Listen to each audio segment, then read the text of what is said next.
All right, you're making offers, you're taking action. Something's going to finally go under contract, and that starts your due diligence period. Remember, your due diligence period is ability to back out of the contract, get your earnest money or deposit back. If you don't like it, refer to your real estate agent's advice on what is normal for this market in your city, in your town. If it's very competitive, you may have to have a very short due diligence period. However, during the due diligence period, you're going to have to work fast, get your contractors in place, and make sure that you get all the answers to all your unknowns. All those question marks have to be answered in that due diligence period to move forward. There are typically opportunities at the end of the due diligence period to extend due diligence if necessary, or to ask for credits or renegotiate the deal as you've learned more. Again, in a hot market, you may not have as much negotiation, strong arming ammo allowed on your side, but you never know. And I would default to what your agent says, what your options are there. However, just know you have that ability during your due diligence period, and you have to get these answers. And the biggest thing to get done during the due diligence period is an inspection. So let's cover what an inspection is and what to expect and why it's important. All right, inspector expectation. An inspector's job is to make your property look terrible. You are hiring them, and it's typically $500. They probably need 48 hours notice to come out and inspect a property, and they will come out and take photos and notes, and you're hiring them to find every single problem in the home. So you'll typically get a 50-page PDF at the end of every single problem that they found. Now, not all problems are created equal. There's no such thing as a perfect home. I've never seen a perfect inspection report, even on brand new construction. And I've been at this for over 20 years. So your expectation should be that your house will have problems and your inspector will find them. And this is a good thing. The reason why they want to find these problems, well, you've hired them to, but also inspectors are trying to cover their ass and they don't want to be sued and say, you didn't find this issue or tell me about this issue. So they really are very nitpicky. But three, when you get this report, well, it gives you that opportunity to renegotiate potentially. Depending if it's a hot market, if there's multiple offers, your power to renegotiate could be wide open or very limited, but you should know as you're making offers where you stand. But the expectation is the $500 or so that it takes for an inspector to go out there worth every penny. I want you to spend $500 to talk yourself out of a $200,000 purchase. But in my experience, I've always gotten at least $500 of credit back so that the inspector fee ends up paying for itself. Now, there are no deal breakers in a property. You're going to see the headlines. You're going to see the scary things that'll turn people off. Oh, there's mold. There's a compromised foundation. The roof is leaking. The HVAC is old. Sure, this will come up in inspections, but it doesn't mean it automatically makes it a bad property because every problem has a price to fix, right? It just have to figure out how much it costs to fix it. So look at the problems, and then you add your headache penalty to it, and then you request that discount. So in many cases, I hope there's problems because that means I get to renegotiate a lower price. So for instance, if that compromised foundation is $10,000 for a sister joint and it's going to be a hassle, me getting a contractor out there, I can't rent it for 2 more months until it's fixed or whatever, that's an extra $2,000. That's the headache I put on it. This is completely arbitrary. Sometimes I put 0 because I like the house for all the other reasons. And I can go back and say, listen, I need $12,000 off to fix this. It's going to be $10,000 and it's going to be a hassle, or I'll get the most expensive foundation repair quote possible and they come in at $14,000. I submit that over and say, hey, here is a $14,000 quote to fix this issue that we found during due diligence. I'm only asking for $12,000. And then if they say, great, then I go hire my contractor that's $10,000 to fix it.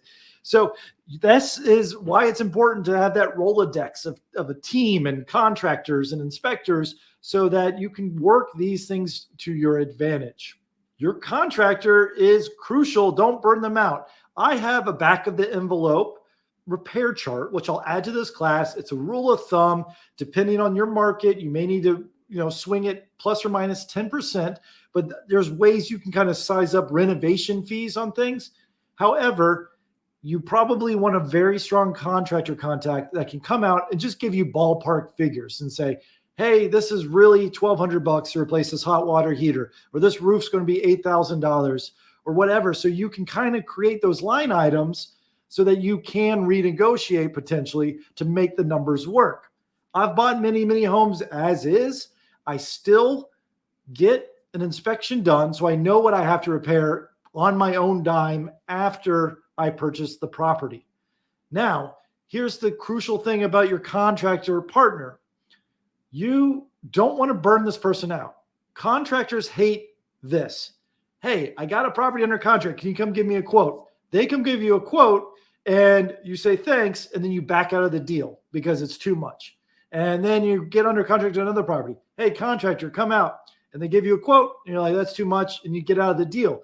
And what that contractor thinks is you're not serious and you're never going to buy anything. And every problem's so scary, then they're just not going to start giving you quotes anymore. Or they're going to start charging you for quotes, which is fine until you earn their trust in business that, hey, I'm actually going to buy this property and I'm actually going to hire you to fix and do the work. This is a partner that you need to highly respect their opinion, their time, because you're going to go to them over and over again. I built a very strong relationship with 3 of my contractors over time, and all 3 earned my business and my trust because I kept buying more properties, kept giving them more work, and then we eventually partnered together. So my last 3 contractors, we've gone into business after 4 or 5 deals because they're saying, Alan, I like the deals you're finding. I want to work with you. And that is when the real magic happens, because then they're quote unquote, working for free. They just pay for labors, and then they just pay for the labor, and then we split the proceeds, or however you want to arrange that partnership. But this is great. You want to find that contractor that's going to be honest and available and give you real answers that they can back up, but you don't want to burn them out. You've got to remember that renegotiation is still an option for you. So get all those numbers. If there's a headache penalty, add it to it and go back and say, hey, this is what I've learned since I went under contract. I am requesting some credits so that I can move forward on this deal.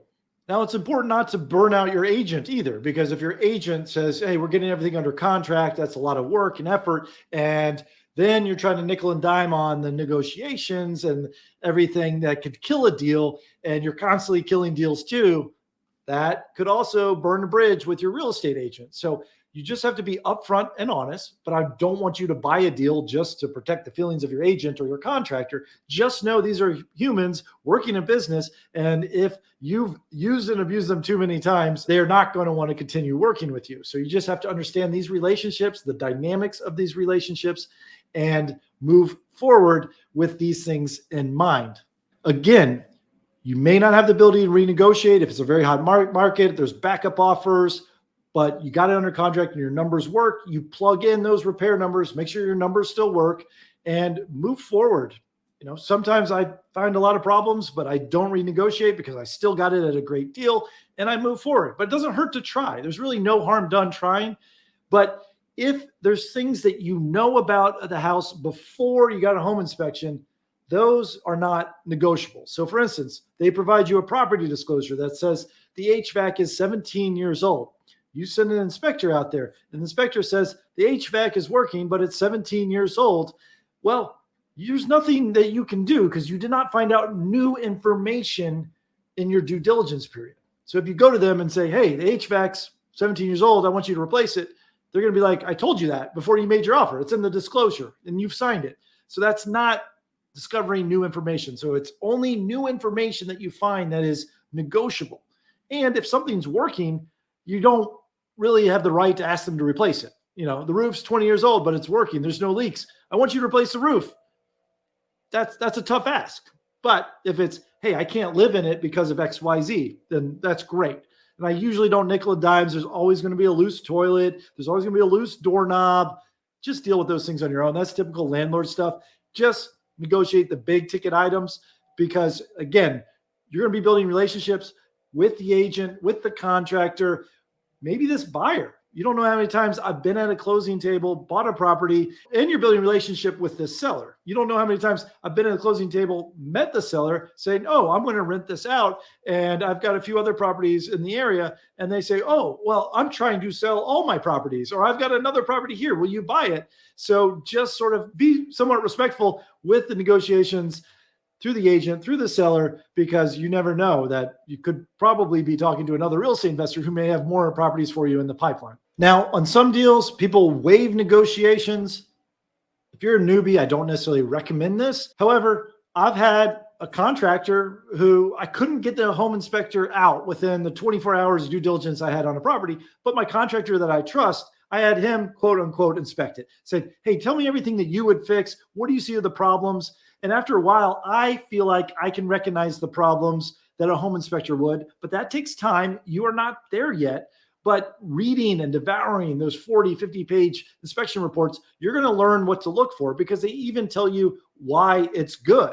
Hey, the roof is good because of this. And it's, the electric panel looks good because they did this labeling. And if you just read enough of those, you're going to know what to expect. And I look at those as extra free education. That's a $500 inspection class that you're paying for, that $500 inspection that you're getting done. The report, just read and devour those things over and over again, and you'll start feeling very comfortable. That's the knowledge, confidence, flywheel, and leads you to continue to take action and earn that experience, which makes you better and better. It makes each transaction easier and easier for you. So this is the inspection. This is what to look for. And at the same time that this is happening during due diligence, button up your numbers on your mortgage lender. Be talking to them early and often. Try to get real exact numbers on your mortgage, your down payment, your closing costs, and everything associated with that. And we'll talk more about what to expect at the closing table in our next class and the fees and the expenses to budget for at a closing so that you're not caught off guard. Just wanted to do a single class here on inspection because it's very, very important. Highly, highly recommended. And you should always get your money's worth, especially if you can negotiate the fee of that inspection report back in some sort of seller credit or something that they fix for you so that you can move forward on the deal and feel a little bit better buying a piece of property.